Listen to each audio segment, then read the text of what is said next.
Coming up on Making Moves, the JTA thinks it has a solution to the lunchtime traffic and parking crunch in 5 Points.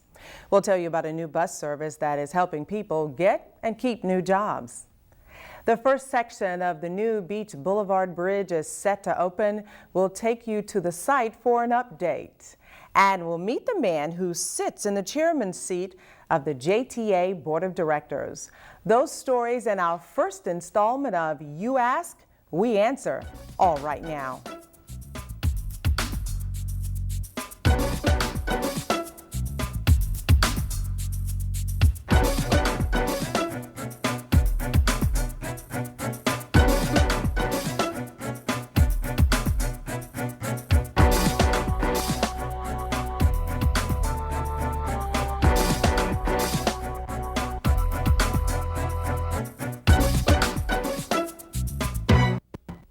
Hello everyone, I'm Joyce Morgan Danford. Welcome to the very first JTA Making Moves television show. We'll get to those stories in just a minute, but first some JTA headlines. JTA played a vital role during 2 local emergencies in a recent 2-week stretch. Now the Berkman Plaza 2 parking garage collapsed downtown and the T2 Laboratories explosion on the city's north side. Following the Berkman garage collapse, JTA buses came to the rescue, transporting more than a dozen of the injured workers from the scene to Shands, Jacksonville for treatment. JTA also supplied shuttle service for 3 days to downtown business people unable to use Bay Street due to that tragedy. Meanwhile, at a scene Jacksonville Fire and Rescue spokesperson Tom Francis called a hellish inferno, JTA buses evacuated more than a dozen toddlers and their teachers from a daycare center near the T2 explosion site on Fay Road. After receiving treatment at the scene, several JEA workers were also evacuated. All of the evacuees were taken by JTA bus to a nearby emergency shelter. That explosion killed 4 and injured 14. The JTA Board of Directors welcomes local real estate developer Ed Burr as its newest member. Burr replaces Donna Harper, who served on the JTA board for some 8 years, including 2 as chairwoman. In other news, Florida's Secretary of Transportation Stephanie Kapeloussis recently paid a visit to Jacksonville. JTA hosted the secretary and representatives of Jacksport and the Airport Authority, as well as other dignitaries for a working lunch. The secretary got an update from JTA Executive Director, CEO Michael Blaylock on several projects and initiatives currently underway here in Northeast Florida. And I am pleased right now to introduce the Executive Director and CEO of the Jacksonville Transportation Authority, Mr. Michael Blaylock. Now, Michael, this is such an exciting day for you. This is just the time that you're going to be able to really talk to the public, let them know what JTA really does and what's going on with the agency. Well, Joyce, we are very excited. This is a long time coming with the growth of Jacksonville and the entire Northeast region. Transportation is at the forefront, and we see this as yet another opportunity to inform and educate the community about what is going on in the area of transportation. So we're really excited about it. And we have a lot going on. As you said, one of the big things is that you have a brand new board member. And tell us about Mr. Burr. An exceptional individual. I marvel at the mayor's selection, the governor's selection of various board members that have joined our board. Ed Burr is a known quantity, a stellar individual, both in his professional life and in his personal contributions to the community. So we're looking forward to his arrival. And it comes at a time when you're losing about 24 years of experience. That is, and that's something that we really have been very fortunate with the caliber of the individuals who served on the board. And in the loss of Mr. Sawyer, Charles Sawyer, and Donna Harper, those individuals, again, a stellar performance on the board, and we're just going to miss them deeply. But we've been very fortunate in the selection of members. Absolutely, you have. The Secretary's visit, Transportation Secretary, why is it so important to have her come to Jacksonville, actually see what you're doing? Well, again, to inform and educate, and we have to really thank U.S. Congresswoman Brown for inviting the Secretary to Jacksonville, along with State Senator Tony Hill and Audrey Gibson. So it was a great event to present Jacksonville by way of what we're doing in the Aviation Authority, the Port Authority, and the JTA. When we speak about JTA, a lot of people really don't get it. I think most of us just have this impression that it's all the buses rolling on the street. But you, as executive director, know better. Well, actually, if you think about it, the history of the authority began in 1955 as an expressway authority. And in 1971, we assumed the responsibility for the public transportation system, therefore changing our name to the Jacksonville Transportation Authority. So we're about all modes of transportation. And what about trolleys? Oh, that's a fun subject. As you recall, in Jacksonville, streetcars, the trolley system was very, very prominent in the early days of Jacksonville. So we're reintroducing the use of the trolleys as a main downtown circulator, as an extension of the Skyway system. So there's more to come with respect to the trolleys. Oh, absolutely more to come. In fact, when we think of trolleys, one of the transit projects the JTA team is currently studying is expanding the trolley service into Riverside. And anyone who has tried to find a parking space in the 5 Points area of Riverside during the midday lunch rush knows exactly why a service like this would be well received. Here's Bill Milnes with more. This is Riverside Avenue in the Brooklyn area of Riverside and home to several of Jacksonville's largest employers. This is where you'll find the likes of Fidelity National, Blue Cross Blue Shield, the Florida Times Union, St. Joe Company, and the Haskell Corporation. Just these companies alone make up a workforce numbering in the thousands. And every weekday, many of those employees make the pilgrimage to downtown or to nearby historic 5 Points, where they'll eat lunch, shop, drop off some dry cleaning, mail a package, maybe even do a workout. In fact, 5 Points has so much to offer in such a small area, it has become one of the most popular lunchtime destinations in the city. And it's that same popularity that has shown a glaring spotlight on what 5 Points doesn't have: enough parking for all the people that want to come here. The popularity and growth of 5 Points has vastly outpaced the availability of parking, turning that quick lunchtime trip into a veritable combat mission, with motorists battling each other for one of those rare open spots. You can't find parking in 5 Points. Horrible parking. You do see frequently this large mass of people that are exiting the buildings and leaving for something to eat, and the only choice they have at this point is to, either walk to a location or to drive. And even if 2 or 3 of them are in a car, it's still that slows things down at lunchtime. The amount of building that's happened in Riverside, parking is definitely at a premium right now. It's the traffic. The traffic is too crowded. William Relke is an attorney who represents several businesses in 5 Points, including the popular Wasabi Chinese Buffet.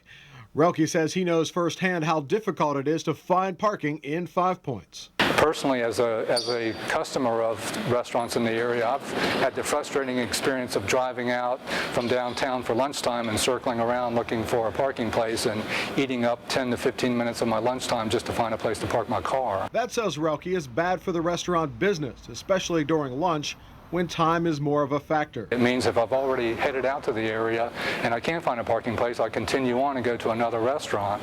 But now, thanks to a new transit initiative by the JTA, driving around looking for a place to park may be a thing of the past here. JTA will soon be starting a new lunchtime trolley service along Riverside Avenue and into 5 Points. We recognize that lunch is going to be the most difficult time for many of our choice riders. This is a new market we're going for, the choice rider during the middle of the day. It's not the work trips. And we feel that this is a good opportunity for us to help out the people. While the trolley plans are still tentative, the JTA is evaluating comments received from a recent public meeting on service to Riverside. The thought is to have trolleys run approximately every 8 minutes. That would leave plenty of time for passengers to catch a trolley, have lunch or run errands, and then get back to the job. Initially, the JTA is considering lunchtime service, and then based on demand, look at expansion.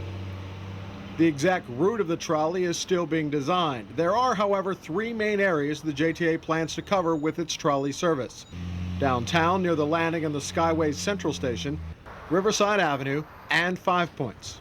Within a block of this historic intersection, you'll find more than a dozen restaurants. Everything from fast food hamburgers and sushi to Mexican and pizza. And then there's all the shopping. This area is known for its quirky little boutiques and shops that make 5 points, well, 5 points. Just a couple blocks further south, the trolley is likely to stop near the Riverside Market Square, where you'll find a public supermarket, more eateries, that famous Seattle-based coffee shop, a dry cleaners, a place to mail your packages, and more.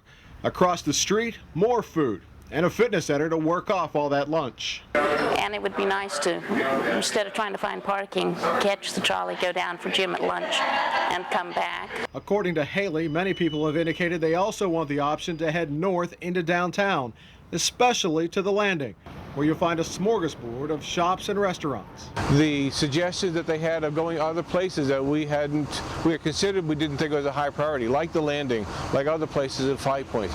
Many people said they want to go, and they would use the service if we went to those areas.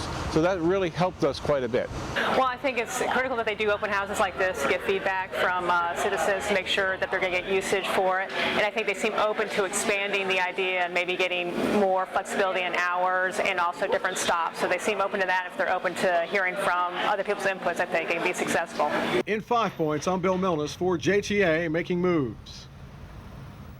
And we now welcome Cheryl Freeman to the show. Cheryl is the Superintendent of Service Planning at JTA. Now, Cheryl, I understand that you, Fred Haley, and your team have really been working hard on this project. You actually talked to folks about it, and there was a meeting, and you had favorable responses that night. Absolutely, yes, Joyce. We've been working over the past several months to prepare a preliminary plan for this lunchtime trolley.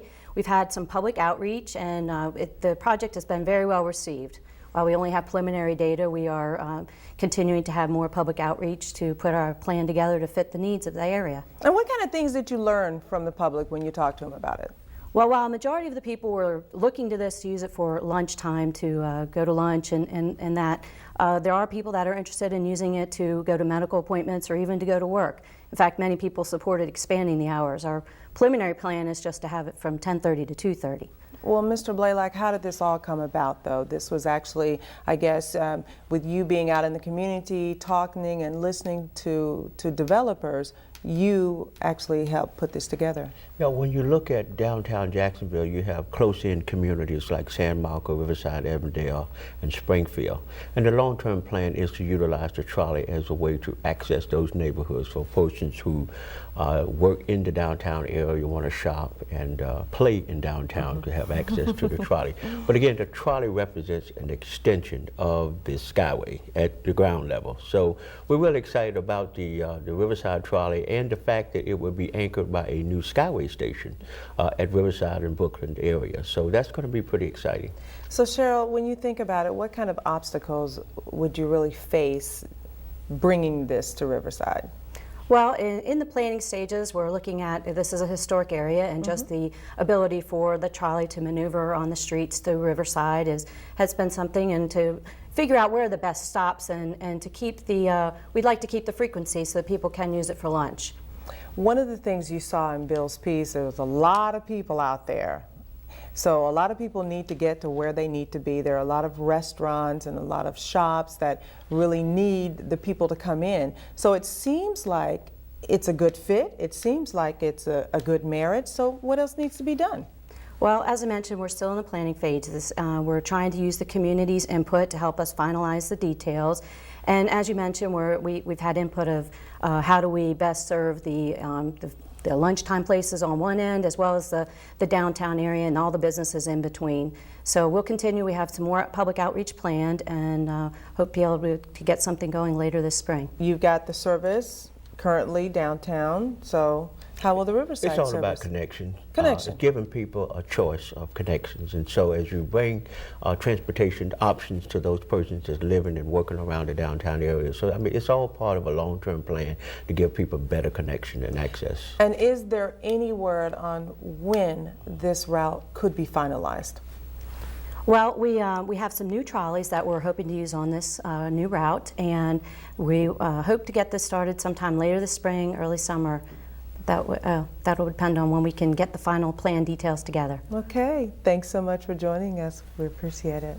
Well, coming up next, how JTA could help add more quality time in the lives of folks living at the beaches. And we'll meet JTA's chairman of the board. So stay with us.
One of the most anticipated construction projects currently underway by JTA is the Beach Boulevard Bridge project.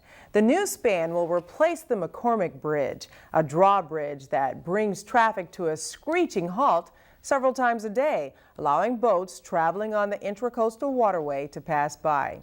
If you're one of the thousands of people who travel across the bridge every day, you'll be happy to hear that the opening of the north span of the new bridge means no more stopping for boats. We asked project manager Shane Rickson to give us an update. We got to set up rest of the girders right here. Once we get the girders up, we have to put the decking up. Then we'll put the rebar on top of the decking, pour the concrete for everybody to drive on. Then we got to put up our barrier walls and stripe it, and we'll basically be ready to go.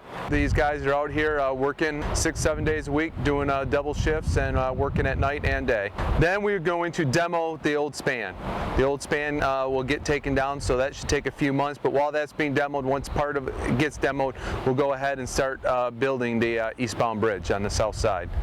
When the project's completely done, we'll have 3 lanes headed eastbound with 2 10-foot shoulders and a 6-foot sidewalk, and basically the same thing westbound, 3 12-foot lanes with 2 10-foot shoulders and a 6-foot sidewalk. On the other side of the bridge, we're going to actually have an access road that goes underneath the bridge, similar to, there's going to be an access road here that's going to go underneath the bridge. That'll give a lot better access to the people at the lighthouse in the morning condominiums to be able to get in and out of the road. So those are some definite positive improvements that are coming. In addition, the horizontal clearance for the channel is going to be widened out to 125 feet wide, and by doing that, that's also going to allow barges and everything else to get through here a lot easier. Now, the entire project will be completed by fall of 2009. By the way, the bridge may be new, but the name will stay the same. The new span will also be known as the McCormick Bridge. And Michael, you have to believe that people who use this bridge every day are going to be so excited when this is completed. Yeah, it's been an extraordinary project, and if you think about it, Joyce, we have really been in the business of building bridges in this community. When you think about the Danes Point Bridge, and we are near completion of the Wonderwood Expressway, which has 5 bridges connected to it. So we're the city of bridges, and we're really excited about the advancement of this project, as we have many planned, and you'll tell that later. That's right, and JTA just continues to lead the way. JTA Chairman of the Board, Cleve Warren, is a man on a mission that includes big plans of taking regional transportation to a new level. While Warren is pleased with the progress of the Transportation Authority to date, 2008 is looking great. Remember them using the shoulder lanes as a way of access to an exit. Cleve Warren is poised to continue JTA's plans for expanding its boundaries as a regional transportation authority. Mobility really is the big issue. It's not necessarily roads, it's not necessarily buses, but it's mobility. And then how then do we get this 1 million+ people in the greater Jacksonville area to the jobs that are being created in our community? They get there by way of the bus, they get there by driving their cars, they get there maybe futuristically on some waterborne transportation or commuter rail.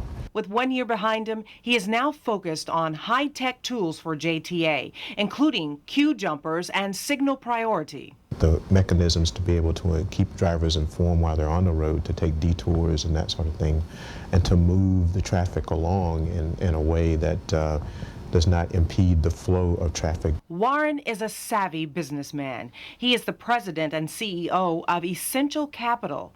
His background is finance, and he uses his knowledge when it comes to approving the many multi-million-dollar deals the Transportation Authority faces every year. The finance background makes you somewhat acquainted with methodologies for creative financing and how we might employ those techniques here to continue with our mission of having to finance the cost of mobility. Though his workday is dominated by appointments, meetings, and paperwork, Warren says it's important to carve out time for civic activities.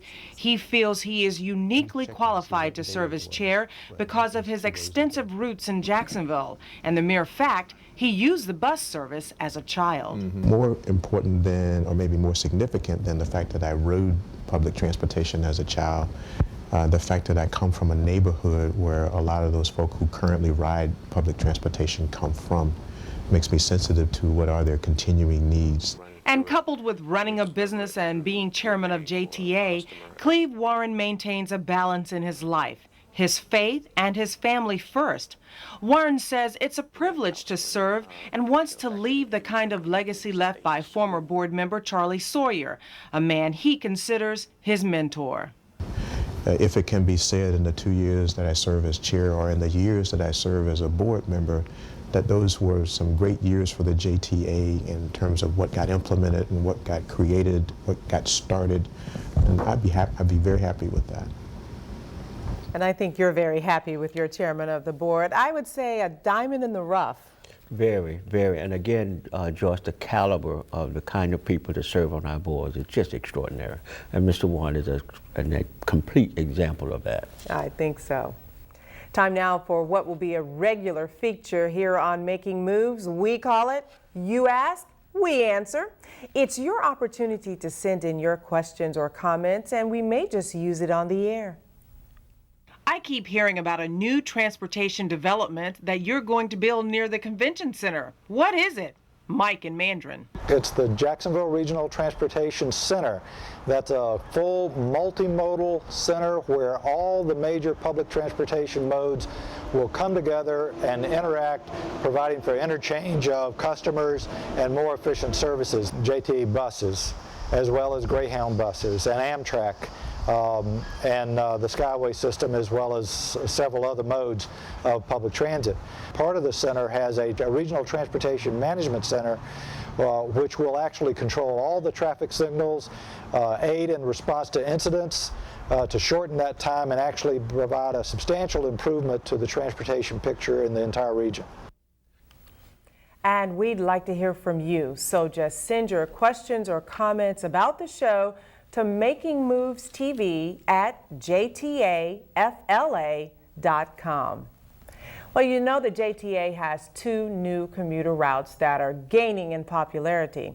They're called the 50s, and they have been specially designed to meet the growing transportation needs of the area's business community.